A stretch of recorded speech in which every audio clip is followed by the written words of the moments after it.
স্কুলের কথা খুব মনে পড়ে এখন। নিয়মে ঘেরা 4টে দেওয়াল, আর তার মাঝে আমাদের লাগাম ছাড়া অনিয়মের ভিড়। প্রথম দিকে যেতে চাইতাম না একদম। এতগুলো ভারী ভারী বই আর হোমওয়ার্কের চাপে না যাওয়ার অজুহাত খুঁজতাম শুধু। তারপর ধীরে ধীরে বাড়ল বন্ধুর সংখ্যা, ক্লাসের ভেতরের মস্তি আর স্কুলে যাওয়ার প্রতি আগ্রহ। স্কুল ছিল আমাদের একান্ত নিজস্ব একটা দুনিয়া।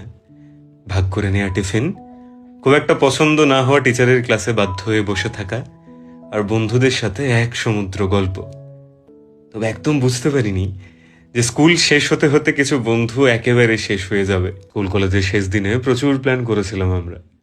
প্রতি মাসে দেখা হবে, প্রতিদিন কথা হবে, প্রতি পুজোয় বেরোনো হবে একসাথে।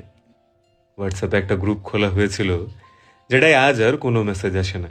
তাই 2টো লাইন সেই সব বন্ধু আর বন্ধু ঘেরা স্কুলের জন্যে, যে ফিরতে আমার ইচ্ছে করে, খুব ইচ্ছে করে।